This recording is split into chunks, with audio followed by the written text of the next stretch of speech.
Good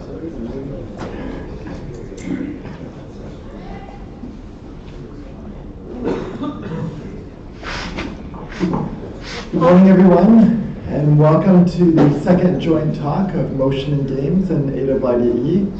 We are very excited this morning to have with us Simon Clavet from Ubisoft Montreal. This is a talk that appeared at GDC this year, and when I was at GDC, it was not only one of the best talks that I heard in the entire conference this year, but it was also a talk that really targeted the two audiences that we have here today, and that it's talking about things that are relevant to both communities. It's using ideas that, of how to use lots of data together that both play into motion and play into ideas of AI. And so we thought this was a fantastic talk, and it means we're really, really excited to have Simon with us this morning. He's been an animator for the last 10 years, working at Ubisoft, and he did his... animation programmer. Sorry, I apologize. It's got it right here. For the last 10 years, he worked on titles like Assassin's Creed, and this latest work is in the game For Honor. And he got his degree originally from the University of Montreal. So let's all welcome Simon.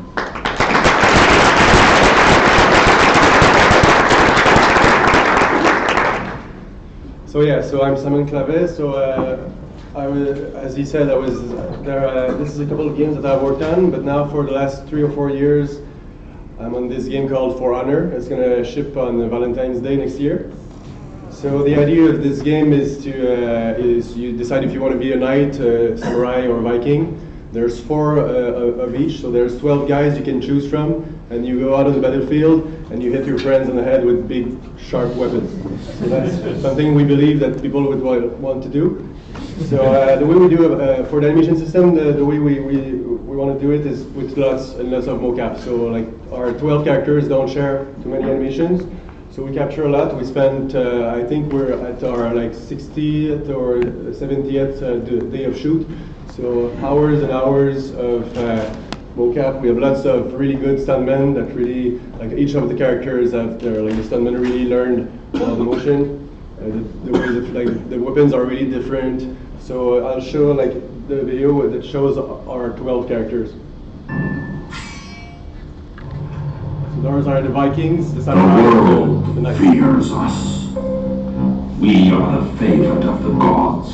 We plunder new lands. We raid and we grow strong. We live for battle, ready to die in glory. Cast away from our land, we are rebuilding. Our hearts are strong, our devotion absolute, and our skill is beyond question. We will be remembered. We are the guardians of our people. We stand strong against all invaders. Duty is our shield, order our weapon. When we defend the weak, we are immortal.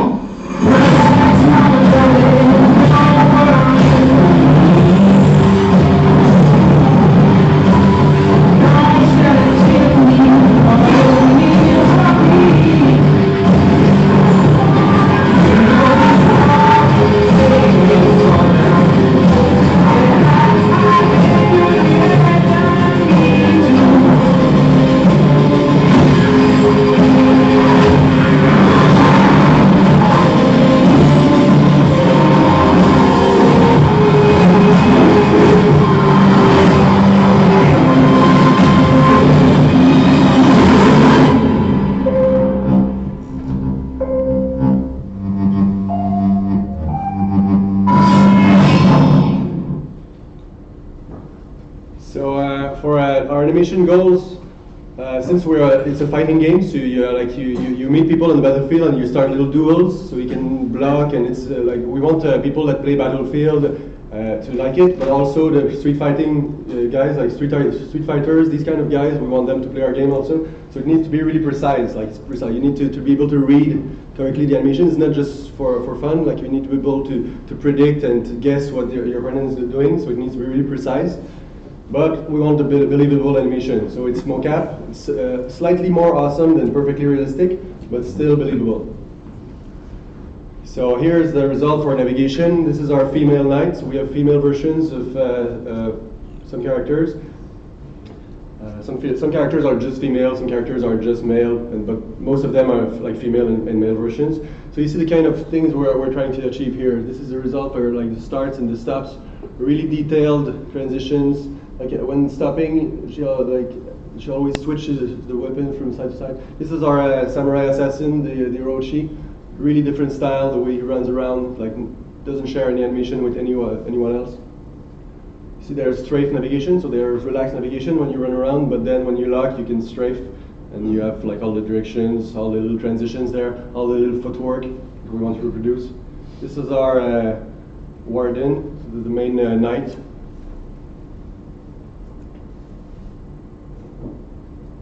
So it's still really responsive, so like more inertia than maybe other games, so it takes like a meter or to stop and to start.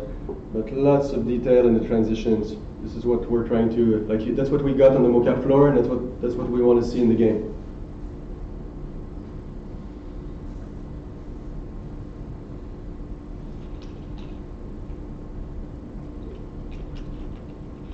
What I really like when playing the game is that before, like when you start a duel with someone, you want to play, to change stance. So the way it works is when you're locked on the enemy, your right stick becomes the direction or the position of your weapon. So you can go there to block, and you also attack this side. So you try to guess where your opponent will attack and try to block at the right time.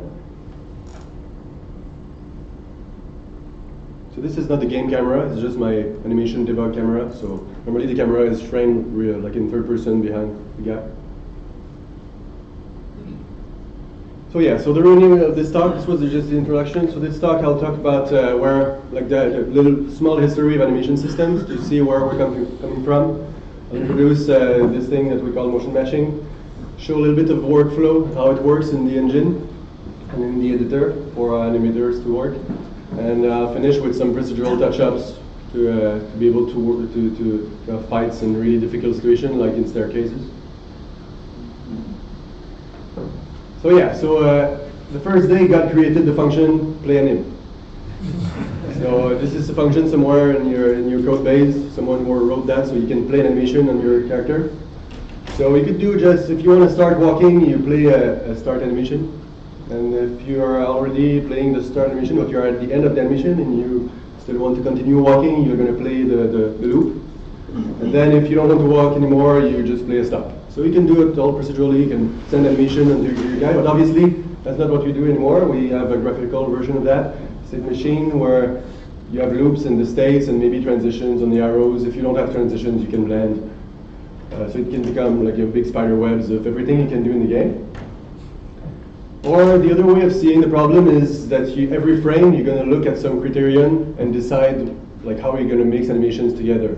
So if the speed is high enough, you're going to play a run. If it's not high enough, you play a walk. And if there's no speed, you play an idle. So you would do that every frame and maybe like decide which animation you want to play or blend them together. So again, there's a graphical representation of that. It's a decision tree or a blend tree. So here the animations comes in from one side, and they get we decide which one to play or we blend them together. So it spits out an animation on the other side. So again, it could get pretty complicated, and you could have one of these in each state of the state machine. So it's a state machine of blend trees. So that's how animation systems work normally. So you could have a hierarchical versions of that, where like you have a hierarchical state machine, and then the blend trees could be complicated because you could have like nodes for every body part, stuff like that, additives or whatnot. So that brings me to my first question. My first question is, where would you put this animation in your structure? So I'm going to make an animation here for you, and you decide where you would put that in your big structure. So watch carefully. So what was that? That was the start strafe 90, turn on spot 45 stop. So good luck with that. Like you don't want to even have to find a name for this animation. That's just random like steps and like that. That's my goal. Like I don't want to name animations anymore. The name of the animation is the day of the shoot, the name of the actor maybe, and like just run around, like do random things. And I just want to take it all and put it in the engine and let it figure it out. So I don't even want to name things anymore.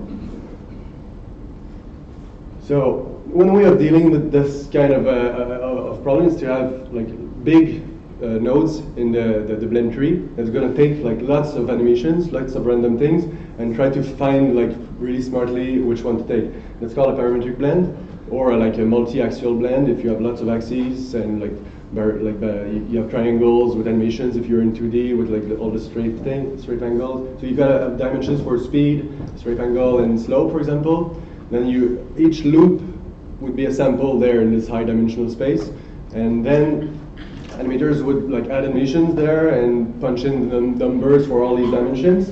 And from the code there, you could make a little query. This is just made up code. The idea is that you add desired features. For example, the gameplay says I want a speed as close as possible to 3, a slope of 35, and straight angle of 90. And then you call this function compute blend factors. It's going to give you the weight for each of the loop that's going to bring you as close as possible to this point in this dimensional space. So my second question is there a way to deal with loops and transitions in a uniform way? So parametric blends really work well with loops, but for starts and stops and like complicated plans, it's not clear that you can really blend things. And in parametric blends, the problem is that animations really need to look the same, because if they're not exactly the same, they won't blend well together. It's going to be just really like mushy and blurry. And also here you see this animation is a start, then a run in circle. So it's really not clear where we jump to the loop. It's sad to have to ask an animator to decide when the start finishes and when the loop starts. It's not a fun decision to make, to decide which frame to use as a transition between the two animations, because it feels really smooth. So motion graphs is a way to deal with this problem, to find points where you could transition to other places in your data. So the idea here is that you have an unstructured list of animations, so we're getting closer to the goal of not having to name animations. And then as a preprocess, you figure out when you can jump to somewhere else by looking if the poses look the same, or the velocity, like the pose velocity looks the same enough. So you have a transition point. So from a transition point, you jump to somewhere else. So you see all the animations here. When you get to a transition point, you decide if you stay in the same animation or you jump to somewhere else. So then a path on the graph gives us your animation. So that's what a motion graph is. So the question is how you choose the next animation. So there's multiple ways of doing that. So you could be greedy and just look at the one that looks locally it's going in the correct direction with the speed that you want. Or you could do crazy things. There was this really nice GC talk by Michael Butner that tried to do that with reinforcement learning. And you learn like this value function that tells you how you get close to the goal, like what we're all used to do with reinforcement learning.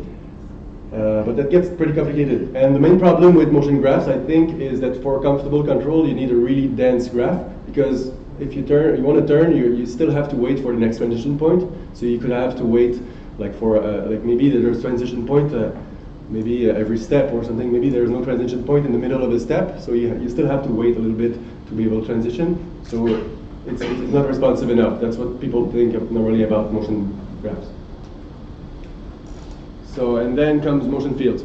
Motion fields is a paper from a while ago that really sounds awesome, and it's actually really awesome. So if you look at this, like our presentation organizes samples of motion data into a high-dimensional rigid generalization of a vector field, which we call a motion field. Our runtime motion synthesis mechanism freely flows through the motion field in response to user commands. So that sounds really cool, and it works. It's a fun thing. It works, but the reason I think why it wasn't really like used in games, I don't think like many games ship with this kind of system, and it's for many reasons.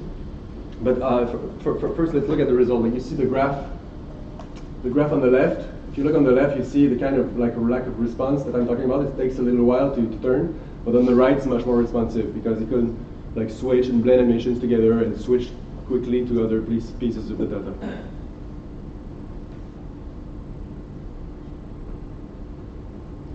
But yeah, what's the reason why it's not used in games? It's kind of sad, but it's just like it feels scary. Like you look at the paper and like, it sounds like it's gonna be like it sounds like you gotta have a lot of work to make it work. But it turns out we just don't have to go that far. Like the greedy thing and the main idea of the paper that I want to use. I don't want to use all the paper. I just want to use the small pieces. So that's why our technique is called motion matching, because like it's really simple actually. It's just we can jump to any other frame whenever we want. So, and the algorithm is I'll show you the algorithm later. You'll see like it's. If I had to make a graph paper with this thing, it would be like just one paragraph. It's really stupid simple. Like that's why there's no paper on that. It's just like it's stupid simple. But that brings me to my last question. So how do we choose a correct start time inside an animation? For example, here we have a big nice stop animation, and let's say I want to stop in the game. So I want to decide when am I going to start this stop animation. So which frame I'm going to choose to begin my stop animation. So I don't want to begin necessarily at the beginning of the stop. I want to get in like inside the stop. So I could pose match. So I could look at which pose in the stop animation looks like my current pose that I have when I let go the stick and I want to stop. I could also velocity match. So pick the start point with the correct velocity. If I'm an NPC and I want to end at some specific point for some reason, I could match and predict where I'm going to end and start my animation so that I end up at the right place. Or a clever mix of all of the above. This is where like you feel that there's going to be a cost function somewhere, and this is what it is. So we introduce motion matching, a ridiculously brute force approach to animation selection. So the algorithm is every frame we look at all mocap and jump at the best place.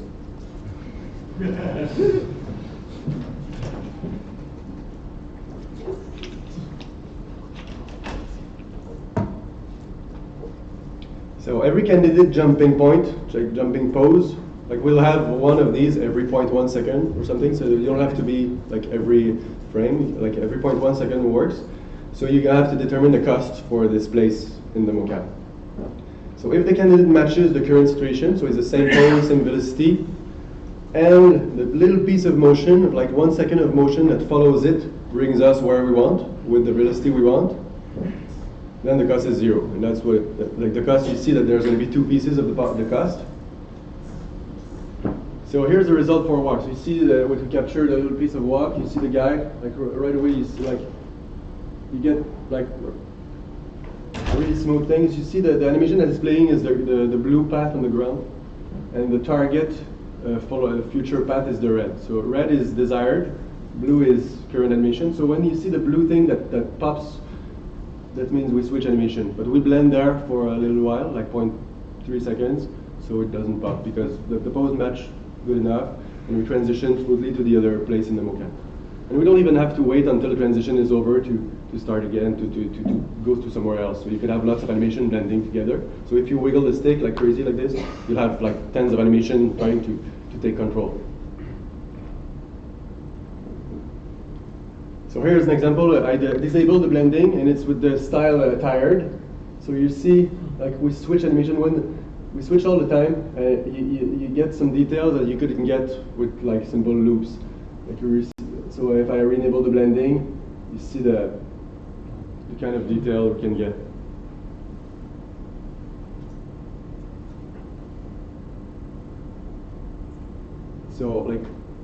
So there's no time when after a turn, after a plant, you don't have to decide, oh, okay, now I need to come back to the loops. So you don't have to decide that. It's like infinite transition. So after a start, you can stay in the start forever. Like it's infinite starts, infinite stops, infinite plants. So that you get all the ripples. Like after a plant, like I'm doing a big plant, afterwards maybe it's like ripples in time that like you feel that you're coming back from the plant for a long time. So yeah, so when we got the mocap, we have this little plan. So we did different styles, like the normal running around, different speeds and different stances. So we have these dance cards with a little plan of what you need to capture to make it work. So we start with a bunch of turn-on spots.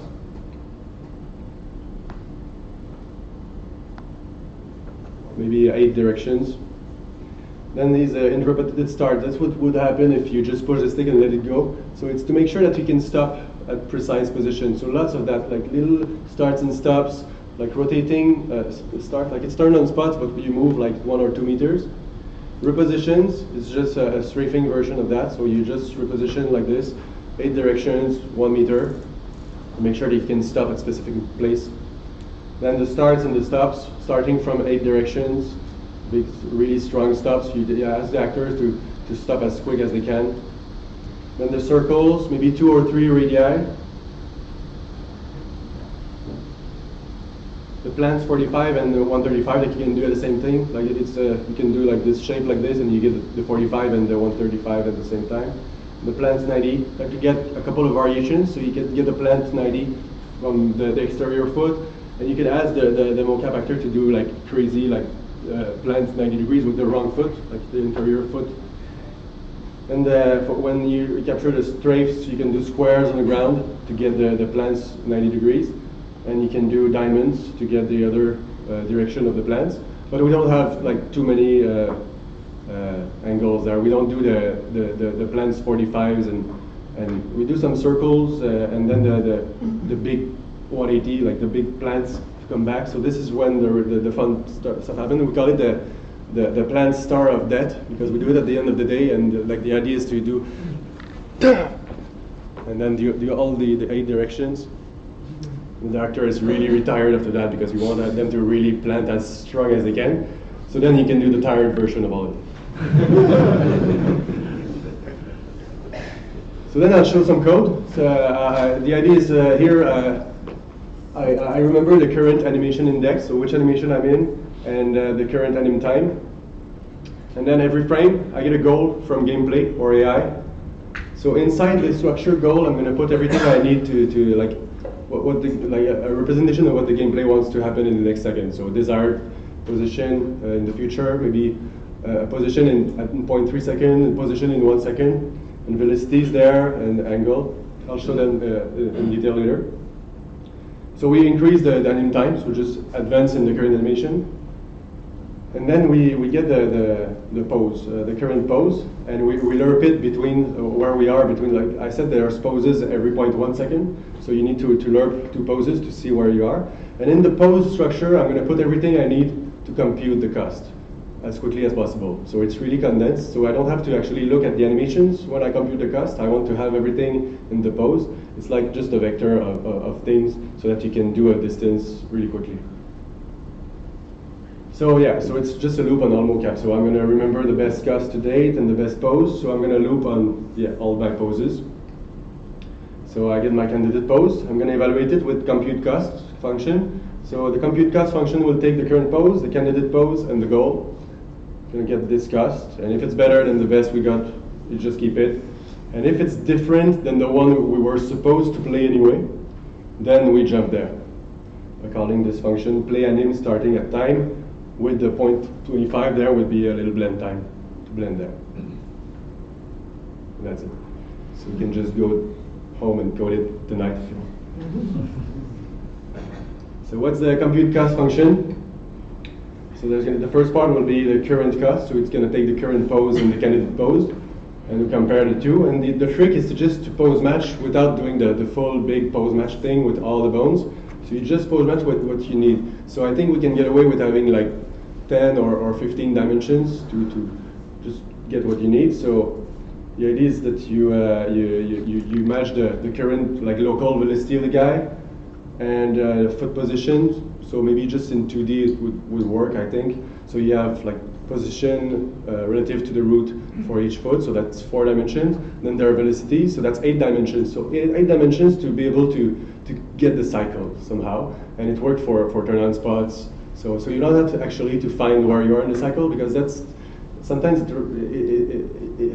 I don't like to find where I'm in the cycle anymore, because for stops and like crazy things that like if I step with the same foot multiple times, and when you do some crazy like scuffs on the ground, like it's hard to decide where you are in the cycle. Like the cycle is not well defined. So so foot position, foot velocity, that's 8 dimensions to figure out where you are in some sort of cycle. And if you want, you can add more things like head look at orientation, torso look at weapon position. So you add as much things as you need that you feel that you'll have enough to pose match correctly. And you pre-compute that and save it with the animation. So animation normally is saved in local angles. So you save the foot positions in global, so that's you're going to be able to pose match really quickly without having to resolve the local to global skeleton.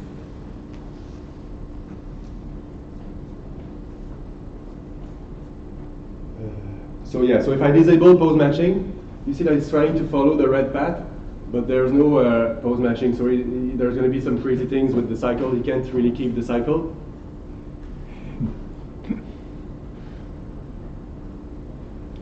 So now, how to follow a desired trajectory? As I said, you have a desired future. So the trick is not to think about just desired velocity. You actually have a path on the ground that you're trying to follow. So for an NPC that's trying to follow a pathfinder result, like a path, it's easy. So you could go into a door frame. Like if you're going to get into a door, so you could get into an animation to turn like a long time in advance if you want. So you actually follow a path with. So the trick is just check where a piece of animation brings you. So your candidates are like this. So you just need to compare them. So I promised I would show what's in the goal. So it's just an array of desired trajectory points. The trajectory point is just a point in the world. It could be in 3D. I'll talk about it later. The trick is if you put it 3D, that means you're going to have staircase animation for free, orientation, and a time delay in the future that you want it to happen. So in my case, I think I just used 3 points, like one at 0.2, one at 0.5, and one in 1 second in the future. And you can add more stuff in the goal. It's like, for example, in our game, we have the desired stance and the events that so I'll talk more about events later, but that's how you control like everything that's not navigation. So yeah, you see here, I'm in this pose, and I show some of the other like thousands of poses. So some of them bring me in the correct direction. So the cost is just the distance between like where I want to be in 1 second and where the animation brings me. So the blue candidate is there somewhere. So yeah, so future position, future orientation, future velocity, or even acceleration to really get a sense of the shape of this path. If you want, don't really need acceleration, I think. So then you add that in the cost function. So compute future cost uses the candidate pose and the goal. And then the trick here is in the middle, you're going to scale one of them with some numbers. And this was the holy grail. Like we finally have our slider that animators can tweak until they're happy. So if you put it just, if you consider too much the future, you're gonna lose some quality. You can consider too much the current, you lose some responsiveness. So you tweak it, you give the slider to animators and designers, and they fight until they are happy. So now we can match more things. So the stance is fun because the idea here, like you see the raw mocap we captured, like walking stance changes, because we really like the stance changes is what's fun about our game. Like when you try to trick your opponent on going the other side, that's what is really fun. Sound. So yeah, the idea here is that your candidate is here, and let's say you want to switch stance to the right stance. You're going to look in the future if the stance is correct, and you give points if it's the correct stance. So it's fun because you elegantly find transitions when they exist. If you can't find a transition, then it's going to pick the next best thing or just blend. So you don't have to and then the trick is like right until like we're gold, we still go at the mocap studio and capture more transitions, and the game becomes better and better, and we don't have to change anything. It's just you're going to pick up the new transitions as they come in. So I'll show more results with different weapons and stance. All of this is full body animation. Like everybody's wondering, do we do like layers, upper bodies? We can, like it's supported in the engine, but we use it like 2 or 3 times in the game. So it's all full body, just one animation at a time. We don't blend like continuously to animation, so no parametric blends, just full body. I just want to be like, it's a church of full body animation, so just full, like brute force, let's just capture the shit out of it. So look at like all the details in the footwork there, like how it's really different. The guy there that's moving is the berserker, or Viking assassin.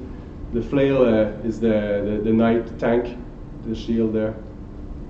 Nice physics on the ball.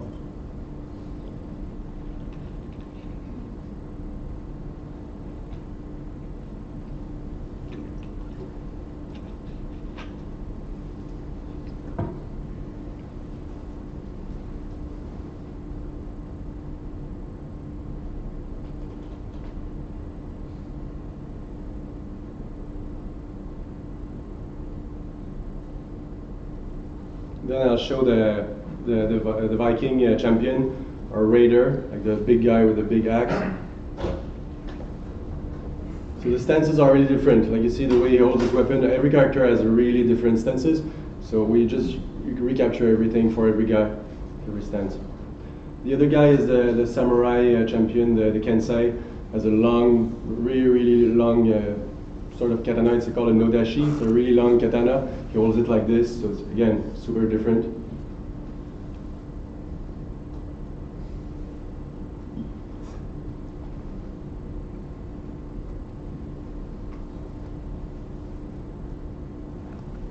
So yeah, this is like an introduction to motion matching. So obviously we don't actually look at all mocap every frame, so there's lots of optimizations, there are lots of things you can do to speed up this research. So we have, I guess, extremely aggressive LODs, so people don't have an update every frame. People that are far away will get an update every like 0.4 seconds or something, and we don't actually look at all poses. Maybe the trick is to just look at a tenth of the poses, and then you hope for the best, and then the next frame you gotta look at like another set of poses. So if you couldn't find the right thing, you're gonna find it next frame. So, and also you can use a KD tree. We don't actually, like it's working in the code, but we don't actually have to use it for some reason. But I know that some other implementations of motion matching uses a KD tree. For example, in Toronto, there's Michael Buckner has his own version in his game. There's one version of motion matching that works in Ghost Recon, also in Paris. So I think they use a KD tree. But then you need to express your cost function as a distance function, and you place that in your tree, and you find it in the nearest neighbors super quick. You can have something like a motion shaders. It's not really done in GPU currently, but you could think of like placing this cost function in the GPU if you have some place in the GPU. It turns out we never have place on the GPU because graphics guys want it all for themselves. But like animations on GPU is just like, don't even talk about it. Like we tried to put the cloth on GPU, like no. It's all for us. Don't try to put animations there.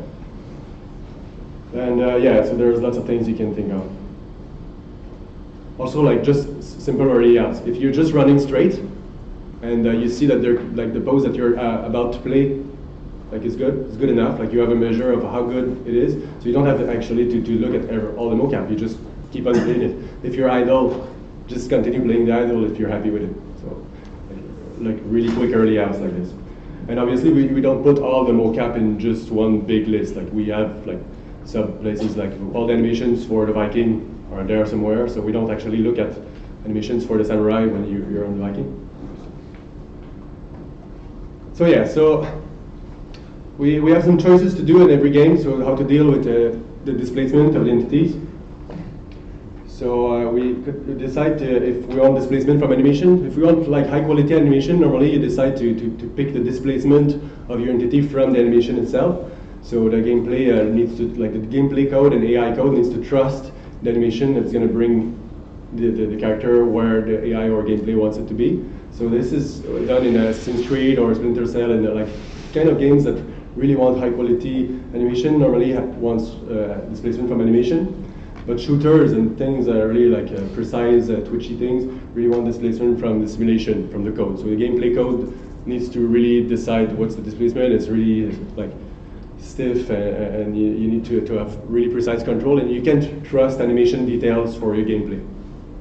So in our case, we want really high quality animation, so it would make sense to trust animation, but it turns out we can't. So the code really decides the real simulation point. So even if it's really fun and important and nice, our animation is still a cosmetic detail. So we can play the game without loading any animations. You can actually play the game with just debug display, no animation loaded, and then the animation comes in and tries to skin this simulation somehow. So yeah, so displacement, what I use is a spring damper on velocity, like a critically damped spring damper, so that it's really predictable and comfortable. So no detail of the specific plant that you're going to use will change where you end up. So for players, I think it's really comfortable, because the trick is not just to be like super stiff. The trick is to be predictable. So players pick up the controller and understand the kind of inertia they have to deal with. So it takes less than 1 second and less than 1 meter to stop and start, but it's still a little bit more than other games. So it feels really heavy. So you see the kind of curves that you get when you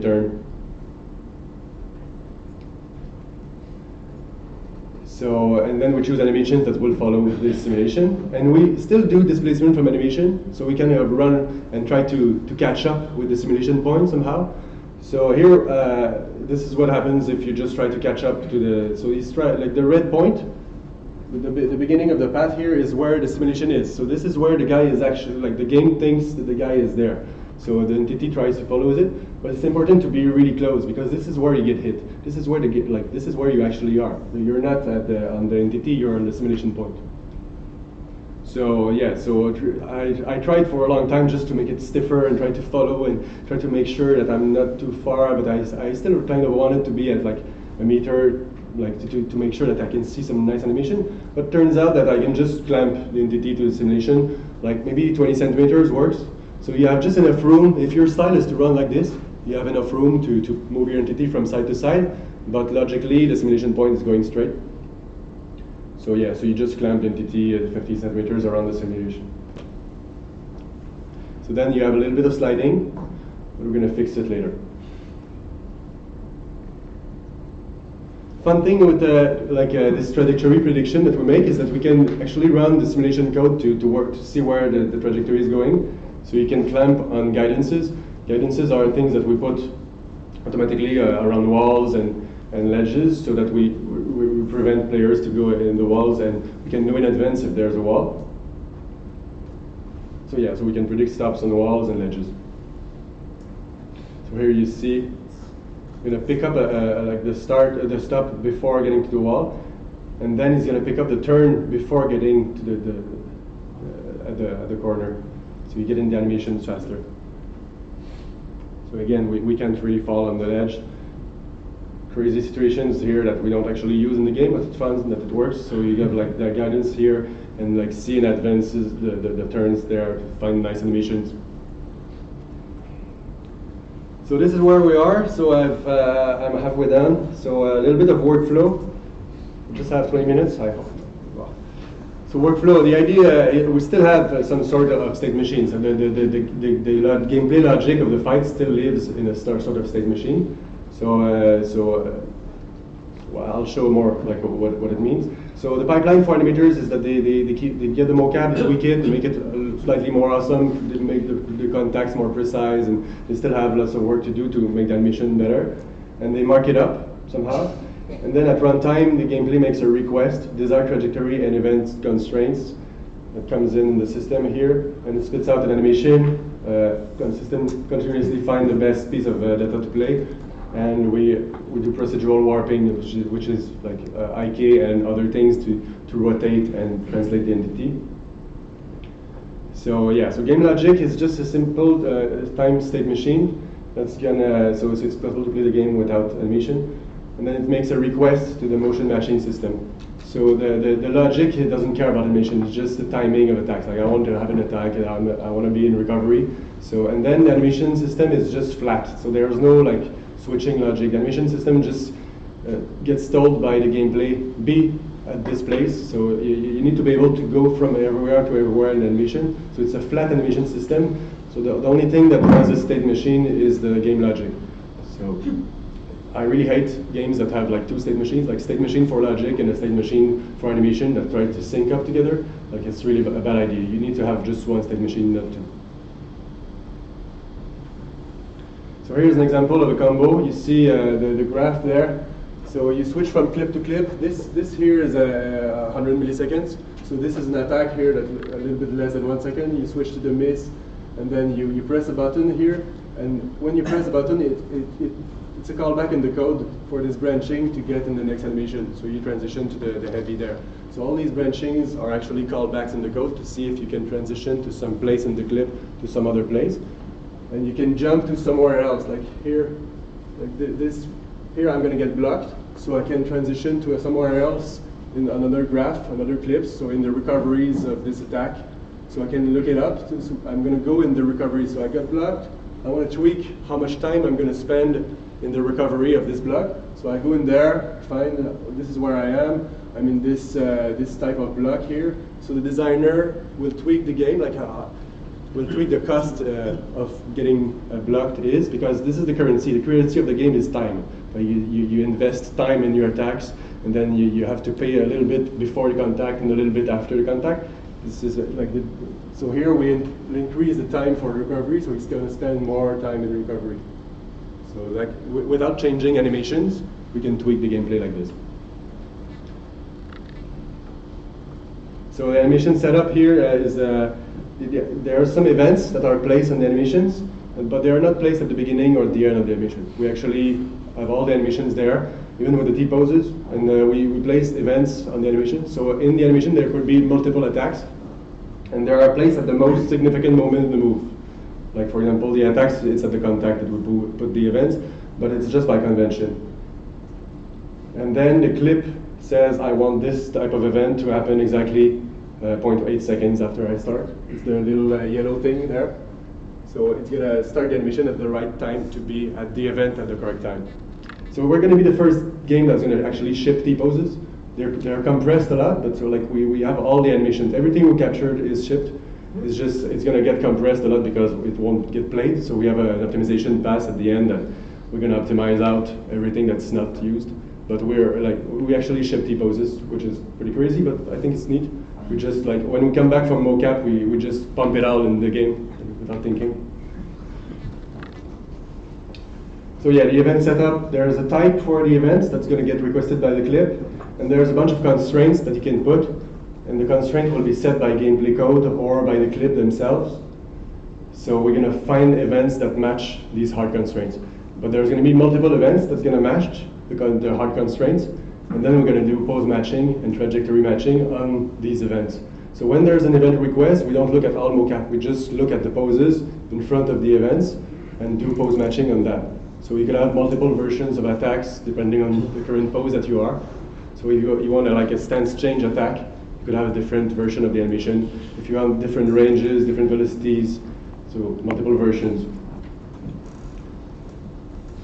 So movement, the way we tweak the velocity here, you tweak on the clip, the properties, you can change the speed. Like you see, I'm changing the speed like this, and it's going to switch the animation. So all the walks, the sprints, and the jogs are all in there in this big list of animation, and the gameplay can change the speed, and we won't timescale animations or anything. We're just going to find the animation that matches best the request. So for example, the precise displacement during attacks. Designers really want to be able to tweak the displacement you get when you attack. So you're going to change the reach of the attack, by changing the reach, you could switch to another animation to get exactly the best animation. But so for some moves, the gameplay needs to trust the animation because the displacement is really complicated, like in the finish kills and moves that are really synchronized. And for throws here, then the gameplay says, okay, let the animation do its thing, so the displacement can be complicated.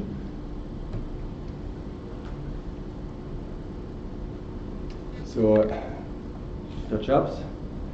So we let the animation decide the rotation. So we play the rotation of the entity is decided by the animation. So that means if you have a start backwards and the stuntman decided that he wants to start like this, super slowly, or he wants to turn like this before and then run, it's his choice. Like the gameplay doesn't care. So we just let the animation decide rotation.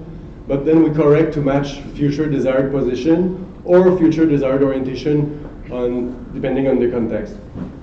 So here the problem that we're trying to fix is that, like you see, the blue thing there's a little offset with the red thing all the time. It's because we didn't capture every ways of turning. So the trick here is that you're stuck like this. You didn't capture a little turn to bring you back to the path. So you still need a little bit of procedural rotation, but this is to match the future position. The trick is that you see where you want to be in 1 second. You see where the animation brings you, so you smoothly rotate over time to correct your error. But then when this is with the correction, so you see the blue thing will rotate really smoothly on the ground to match where you're trying to go.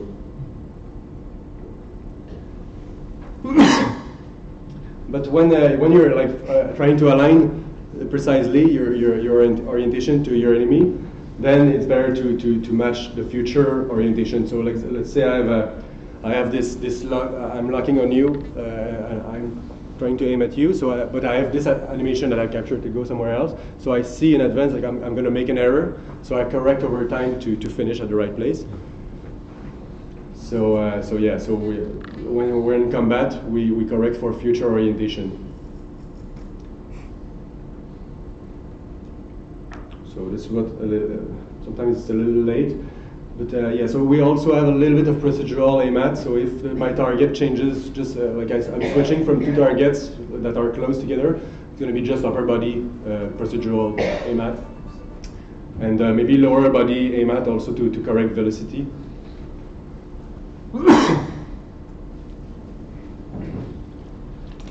Here you'll see the procedural upper body AMAT.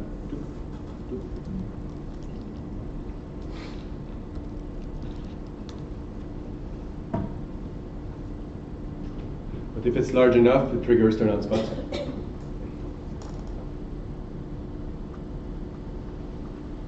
Then timescale. What if gameplay wants to double the speed? Like they captured things incorrectly, like at the mocap they did it too slow or too fast.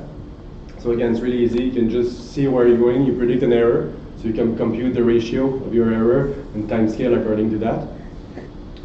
But it turns out that it could look really stupid, so I just don't do it. Like, timescale is not a good idea. Don't timescale your animations. Just sliding, and then a little bit of feed IK will work. So just remove timescale of your vocabulary. Don't timescale. It's just the easiest way of breaking everything. So sliding prevention, talk a little bit about IK. It's not the topic of the talk, but it's really important because we're blending all the time. We're always switching from animation, blending for a long time, and we try to keep up with gameplay that goes at different speeds. So lots of sliding. So you need to have really robust and good code for sliding prevention. So it turns out you can do it without too much pre-processing work. I don't pre-process the animations to figure out where they are locked on the ground. I just look at the animation, the current main animation, see if with simple heuristics you know if it's supposed to be locked, and you look up on the ground. And you call an IK solver for that. Still, you don't want to lock too far away from the current pose because you don't want to break the pose. Sometimes it's better to slide than to have a pose that's really different than what the animation director wanted. So animation director are really picky about, like, they really want to keep the silhouette. They don't care that much about sliding. They want to keep the silhouette that they had in mind.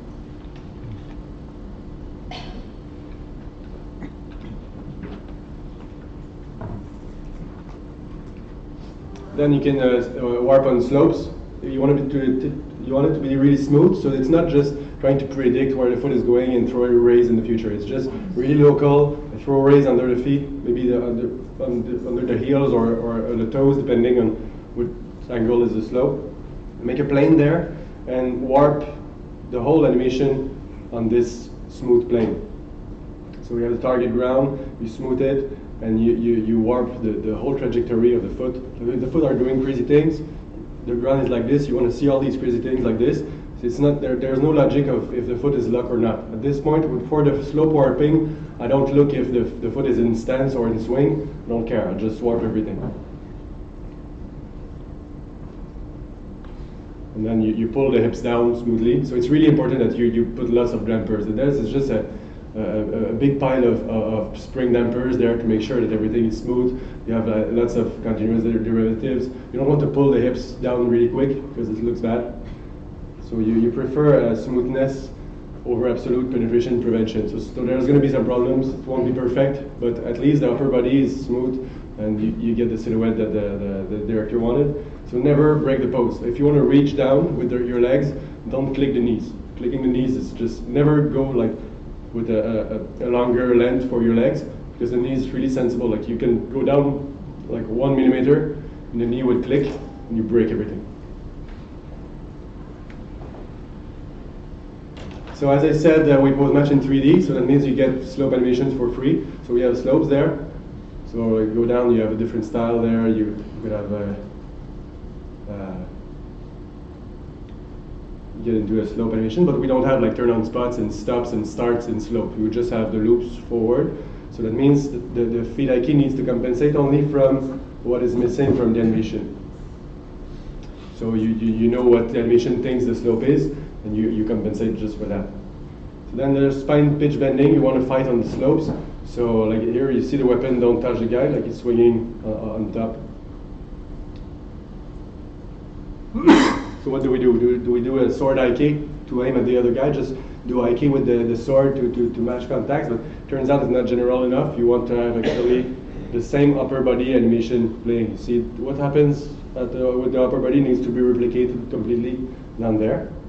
So the trick is to just locally like rotate the upper body like this, according to jet angle, like this, and then you get precise contact. You need to get them closer a little bit. So you do a little bit of a like high school trigonometry to figure out how they need to be. So you see here this move, like really complicated move that works on stairs. Let's look at this move again with like a slope. Like it's really gory. Sorry for people that are like me that don't like that much. Like it's all for fun. Like it's lots of gore, but it's for science, so it's good. You see like really complicated animation worked correctly on this slope there. Awesome. Yeah, future work. So there's lots to do. Like it's just the beginning of a new thing. I think it's a new era of animation. Like it's our turn now. Like AI is guys like DeepMind and reinforcement learning and deep and whatnot. So I think now it's our time. Like robots and animation and like it's our turn to shine. Like for the next 10 years, let's do something. Let's work on that and put it as far as we can. So let's match more stuff. So it's all about like matching things. So for surfaces, if I were to do the next Assassin's Creed with that, let's match surfaces. So that means in your animations candidates, there's going to be surfaces that needs to be there for the candidate to be good. And then at runtime, you look at what surfaces are there in the world right now, and you match these, and you see if your candidate is good. So you would get like landings and climbing, all this with like a general basic matching code. You can also match interaction partners. So that means I'm currently doing like current pose matching for my body. I'm looking at my bone positions, but I could also look at your bones.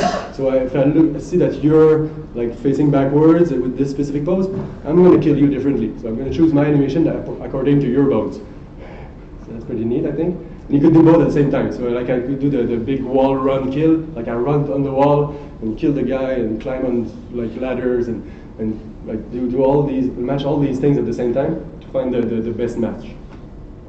Also want to bring back parametric blending somehow. There's a way, so we found the best candidate pose, but then like we want to be there, and we found this, like we're like in 20 dimension space.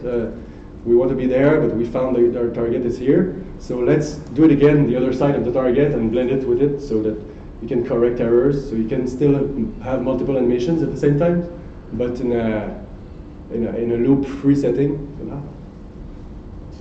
Use neural nets. We're going to compress the animation with that. We want to put the animations itself in the poses, and like you want to interpolate smartly in the manifold of correct motions. You want to do like you want to use autoencoders to really find the right dimensionality for your data, so that you can compress your animations at the same time.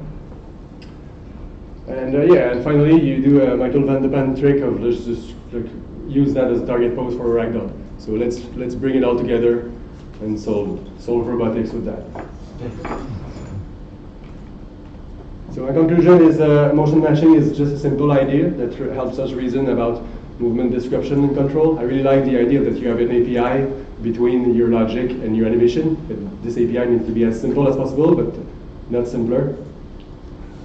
So you have your data that comes in from one side, you have your goal that comes in from the other side, and you just match. You just find the best match. It's also a new type of animation system with 3 advantages.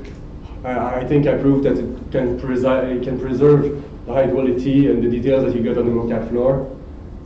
You can convince designers that they'll still have the control they need.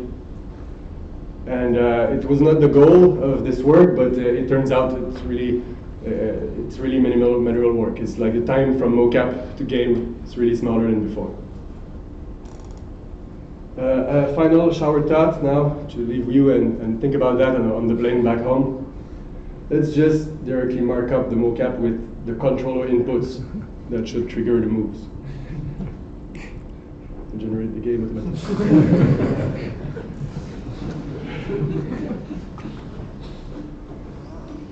That's all I have. Thank you.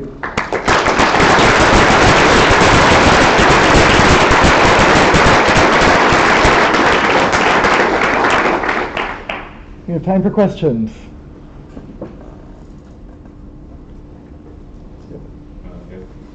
You said that you take about 0.3 seconds to blend between animations. What happens if the user changes his input during that time? Do you blend between more than 2 animations? Yeah, can go to up to like 10 animations. If you change direction all the time. Like I think I do something like if I switch like 2 times in a row, like in the last 0.1 seconds, let's wait a little bit or something. But it's, you don't have to like in the animation system itself. You can just add animations in the tree. So you add animation at the top of the tree, and it pulls down the rest of the tree. But you could do it differently. You can, there's better ways to doing that. People normally they got better ideas to tween between animations, and you can forget the rest of the tree. And you just remember enough to be smooth. So you continue a little bit with the velocity that you had before, and you kind of PD control back on the new animation. So you have like the desired velocity, and you correct the position smoothly. So there's ways to forget the old animations. So looks like in many animation systems you have problems when there are not enough data, not enough motion capture. Here, maybe there might be a problem when you have too much motion capture data, because even if you don't change your role and your input, the animation system might switch between animations even if they are redundant, they are not needed. So that's a problem. That's a real problem that we have. If we have different styles and they switch style for no reason all the time, that's a big problem that I don't have a good answer for it. It's a good, we should try to research more to try to, I don't know, to make the pose matching like more detailed, just to fix this problem. So maybe we need to make sure the styles are compatible somehow. I'm not sure what to answer, but it's our main problem actually, what you're saying now. I guess related to that question, do you do anything to bucket the animation? So you might say have an animation set of one style and another animation set in a different style. You tend to keep those discrete motion matching on one of those, and then do a discrete switch to the other one? So obviously that's what that's the main. It's not really optimization. It's like going back to like this hybrid system that we put our animations in buckets. Like we do it manually.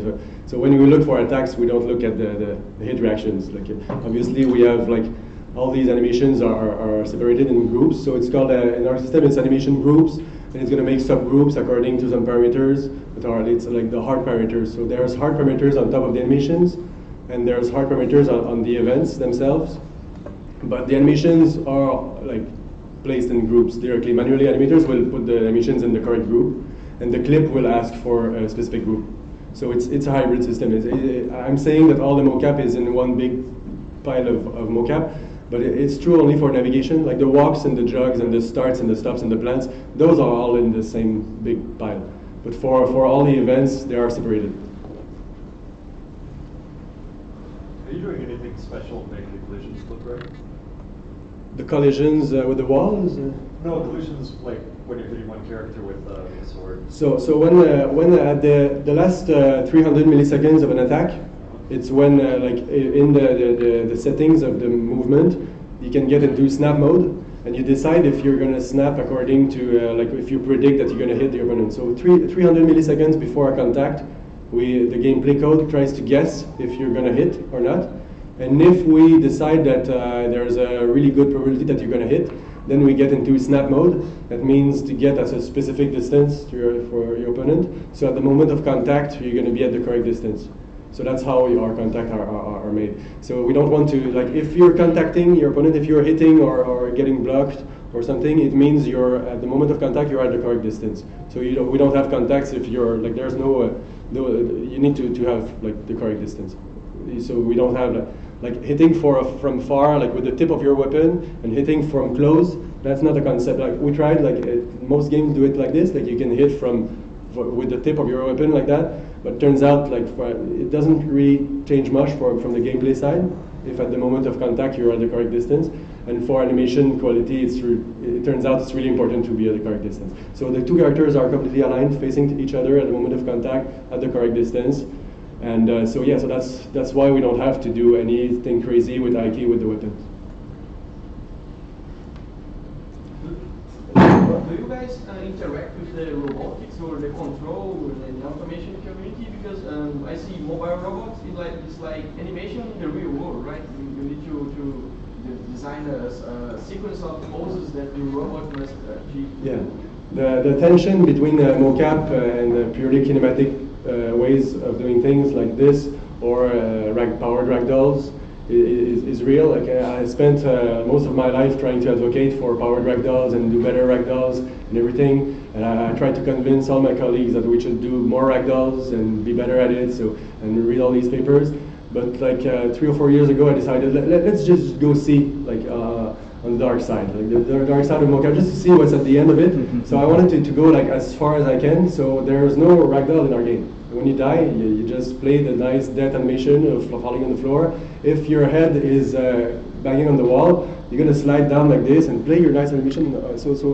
And sometimes it could give some bugs, but like we have, like maybe you fall and your arm is standing like this near on the ledge, and it should be like this on the ledge. But like this kind of bug for me is less dangerous than the ragdoll bugs, because like ragdoll bugs, like the glitches that like whole communities on the web just compile all these physics glitches, and this like just keeps me up at night. Like I want to get really good at ragdoll before turning it on. So like just before E3, I just turned like completely off the ragdoll because I couldn't sleep. So I prefer the bugs of people like not like on the staircases. I just rotate the entity like this, just throw a couple of rays and put it like flat like this. So maybe there's a leg sticking out like this, but I'm okay with it. But yeah, so like, spoiler alert, like I'm coming back in 3 years with the other side. Okay, we have a break next, so let's thank the speaker once again.